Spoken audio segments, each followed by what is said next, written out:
Alors, petit retour sur les propriétés d'une fonction.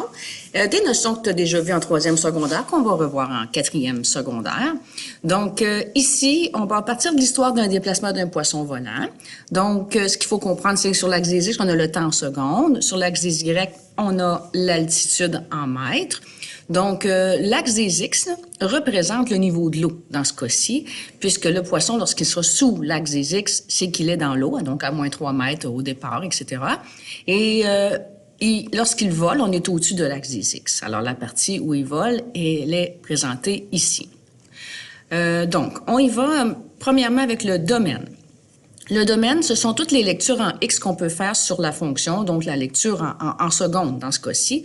Donc, l'histoire commence à 0 secondes et se termine à 12 secondes. Alors, on va placer ça sous la forme d'un intervalle. Je te fais la différence ici là, entre les différents symboles. Donc, l'intervalle, ce sont des crochets. Alors, pour le domaine, on va utiliser les crochets de 0 à 12 et on utilisera le petit S pour seconde puisque la lecture se fait sur l'axe des X. On met toujours une virgule entre les deux limites pour bien les identifier. Alors, le domaine de 0 à 12 secondes. Le codomaine se trouve à être la lecture sur l'axe des Y, donc tous les Y possibles. Donc, du plus bas toujours jusqu'au plus haut. Alors, dans ce cas-ci, le poisson, on voit qu'il est allé au plus bas à moins 4 mètres dans l'eau et est allé au plus haut à 2,5 mètres d'altitude. Donc, dans le codomaine, on fait une lecture sur l'axe des Y, donc on utilisera le petit M pour mètre. J'utilise le point-virgule entre les deux limites, puisque le plus bas est en moins 4, mais mon plus haut est en 2,5, donc un nombre décimal. Pour ne pas confondre les virgules, on utilise le point-virgule pour les séparer. Toujours sous forme d'intervalle, c'est-à-dire de moins 4 jusqu'à 2,5, ce qui signifie que toutes les valeurs sont possibles entre ces deux limites-là. La croissance, c'est lorsque le poisson est en montant.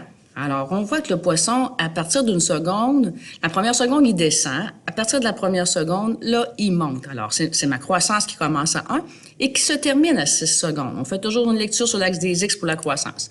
Donc, intervalle de 1 à 6 secondes pour ma croissance. Décroissance se fera en deux parties, puisque la première seconde, le poisson descend dans l'eau. Et il y a aussi, à partir de la 6e seconde, qui redescend jusqu'à la 12e seconde. Donc, toujours en X, on aura deux intervalles, de 0 à 1 pour la première seconde et de 6 à 12. Remarquez qu'on place un U entre les deux intervalles qui signifie union. Donc, en première partie, 0 à 1 seconde, en union avec le 6 à 12 secondes. Les signes étant positifs et négatifs. Positif, c'est ce qui se passe au-dessus de l'axe des X, donc dans mon cas, lorsque le poisson vole. La partie négative, c'est ce qui se passe sous l'axe des X. Dans mon cas, lorsque le poisson est dans l'eau. Alors, positif, on fait une lecture en X, donc de 3 à 9 secondes, le poisson vole. Négatif sera en deux parties. Les 3 premières secondes, il est sous l'eau, donc de 0 à 3 secondes, et il est sous l'eau les 3 dernières secondes, donc de la 9e à la 12e seconde. Extrémum qui se trouve avec les limites de ton codomaine, donc du plus bas, le plus bas est le minimum, le plus haut est le maximum. Donc, le plus bas est moins 4, donc ça sera une seule valeur, on n'utilise pas les crochets, moins 4 mètres, et le maximum, 2,5 mètres. Remarque que si on a une fonction qui va à l'infini, soit au maximum, donc du côté des positifs, il n'y aura pas de maximum puisque l'infini ne s'arrête jamais. Ça prend un point d'arrêt pour déterminer un extrémum. Donc, si on va à l'infini, n'oublie pas, il n'y a pas de minimum ou de maximum, selon le cas. Ordonné à l'origine, c'est la valeur initiale. Donc, c'est le point de départ. Dans ce cas-ci, on est parti à moins 3 mètres. Donc, à 0 secondes, on était à moins 3 mètres.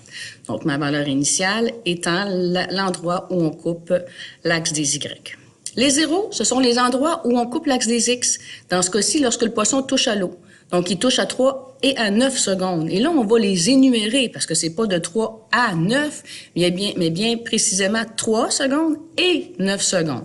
On utilise à ce moment-là un ensemble. Donc, on va utiliser le symbole ici. Parfois, on a de la misère à l'écrire, mais on fait de notre mieux. Alors, et on les énumère, on les sépare par des virgules. Donc, 3 et 9. Il pourrait ne pas avoir de 0 si la fonction ne coupe jamais l'axe des X. Il pourra en avoir un seul, 0. Il pourra en avoir plusieurs. Et si j'en ai 2, il pourra en avoir encore plus, 3, 4, 5. autant de fois que la courbe vient couper l'axe des X. Alors, voilà.